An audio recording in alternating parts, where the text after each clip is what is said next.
Hey guys, it's Sophie again from Simply For You, and we're on part 4. So today we're going to do the spine and the very back of the journal, and that will finish our cover. So I did add that sticker up the top and those little gold beads. I also put some accents on the coffee beans just to make it a bit shiny. So what I've got here is a piece of calico. I have torn it so that it has that frayed look, and I found this piece of lace which I thought would be pretty cool, and I'm going to stick that on as well. And these buttons. So the buttons, I did put some thread through it so it looks a bit more authentic, and yeah, I think it looks really nice. So I was fortunate enough to find some that were in the same color range.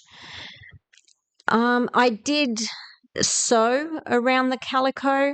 You can't really see it. I really should have used a darker color, but hey, doesn't matter. You can see it in real life, and so that's good enough. So what I'm doing now is putting some collal glue on my lace. I find this is a better glue to use when you're gluing fabric. You could also use Fabri-Tac or any acetone-based glue, really. Look, your art glitter glue will work as well. I just find that this gives you a little bit more time to place your material. The art glitter glue is very quick to dry, whereas the collal glue gives you just that little bit more time. So there we have it. Now, what I did do before all this off camera is I positioned the buttons where I wanted them so that and then I took a photo. That's a really good idea to do, is to take a photo so that you can, if you forget, you can go back and have a look at the photo and see what you've done. All right, so I'm going to bring the journal back in and move all those buttons along, and that's where it's going to go. So the frayed little bits look good, I think. We're just going to glue that on. Again, I'm going to use the collal glue. You can see a little bit of the stitching there now.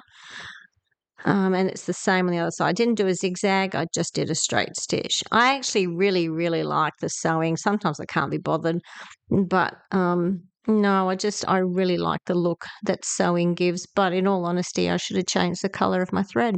But never mind, I didn't, and so be it. I think it still looks good, and you can see it in real life. I didn't cut the threads off. I like leaving the threads there. It adds a bit of character. So just pulling that one out the way, putting all the collal glue, and you'll find that the collal glue does not seep through your fabric, which is another good reason why I like to use it. It does not go through.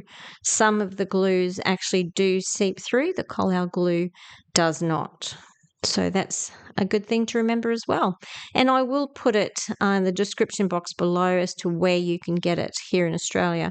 You can get it here in Australia. It's not as easy to get probably as overseas, but you can get it, which is really good. So I hate getting glue on my hands. I just don't like it at all. But anyways, so here are some buttons that I'm going to put on. I'm going to just place them just a little bit above the calico so that it's on the actual spine, piece as well as the calico. The buttons are clock, and then there's the orange one. Now you'll see that I've actually going to go off camera to glue these, to put the glue on them, because I have my hot glue gun on, and it's off camera. The cord doesn't actually reach, so unfortunately it's just over there across to the right, and I'm going to have to take the buttons over to the glue gun. I did use a hot glue gun. I could have used the collal as well if I wanted to, but I just thought I would use the hot glue gun.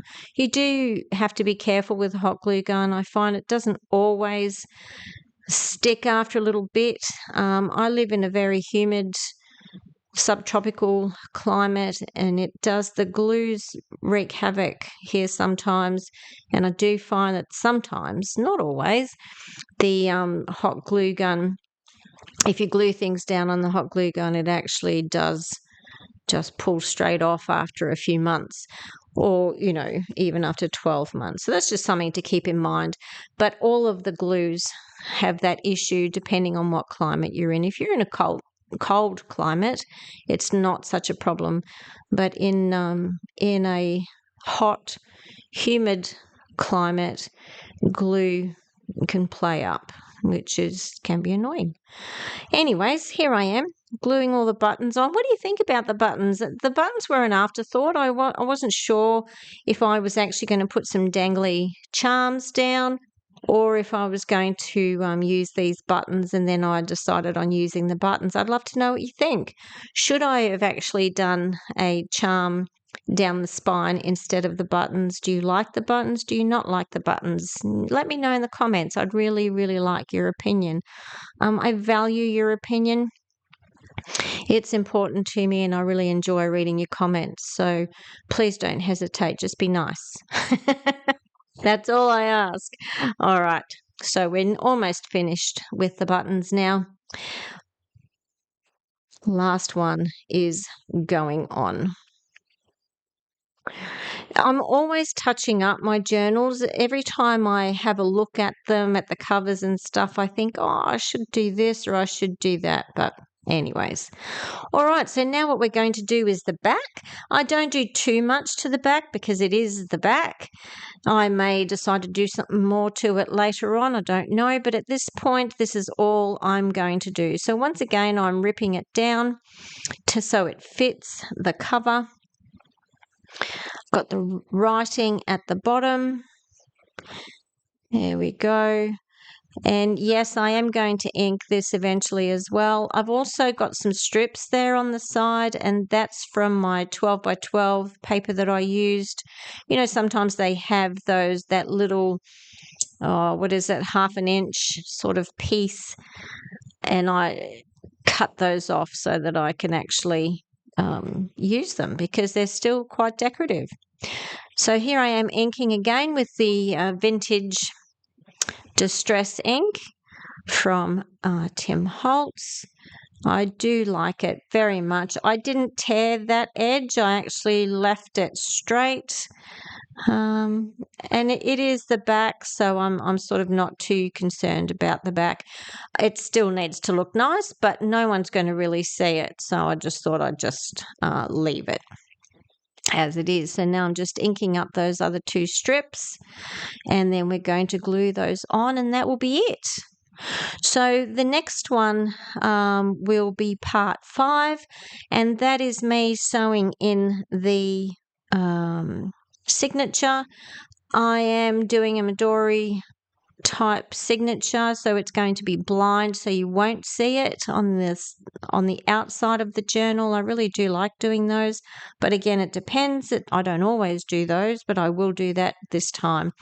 So that's what I'll be showing you in the next video, is how I've put my signature in. And then that'll be it. So then what I will do after that video is finished, which will be part 5, I'll just go through, complete all of my signatures, write in them, decorate them, whatever I'm going to do, and then I'll do a flip through for you and show you exactly what I've done. My next videos coming up will be another journal, but it's one that I've learnt from a lady on Pinterest, and so I'm going to show you. I think it's a great version. I've had a go, and so that'll be my next one.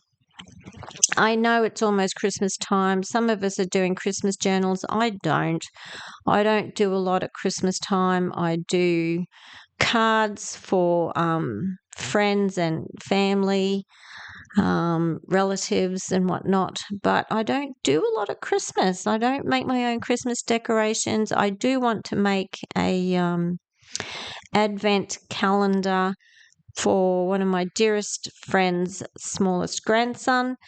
I'm hoping I'm going to have the time. I may not, and I don't know if I'll video that at all, so we'll wait and see. But anyhow, that's it. That's the back of my journal and the spine. I really hope you like it. Please like and comment and subscribe, and we'll see you in my next video. Thank you so much for joining me. I really appreciate everything and you all coming along. Bye for now.